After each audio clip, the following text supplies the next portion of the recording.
ఏమి రానియా తెగ ఆలోచిస్తున్నావు? ఏముందిరా ఈ అమ్మాయి ఎలక్షన్స్ వస్తున్నాయి కదా, ఎవరికి ఓటేద్దామా అని.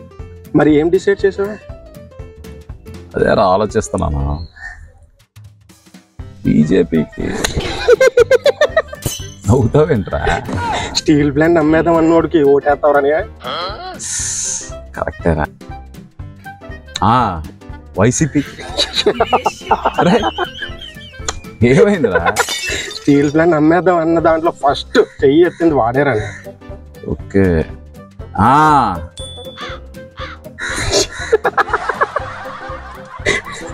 కొంపది జనసేనకి ఏమైనా మరి వాడి వీడు మిక్స్ అయిపోయారు కదా రాని.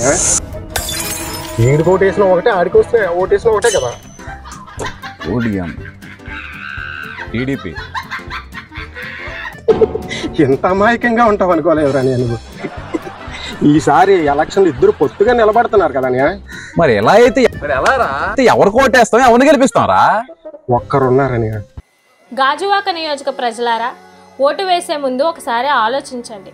ఆనాడు విశాఖ ఉక్కు ఆంధ్రుల హక్కు పోరాటంలో 64 మంది వామపక్ష ఎమ్మెల్యేలు తమ పదవులకు రాజీనామా చేసి వైజాగ్ స్టీల్ ప్లాంట్ను సాధించుకున్నారు. ఈనాడు స్టీల్ ప్లాంట్ ప్రైవేటీకరణ ప్రకటన వచ్చినప్పటి నుంచి గత 3 సంవత్సరాలుగా స్టీల్ ప్లాంట్ పరిరక్షణ కోసం అలుపెరగన పోరాటం చేసింది మన సిపిఎం పార్టీని.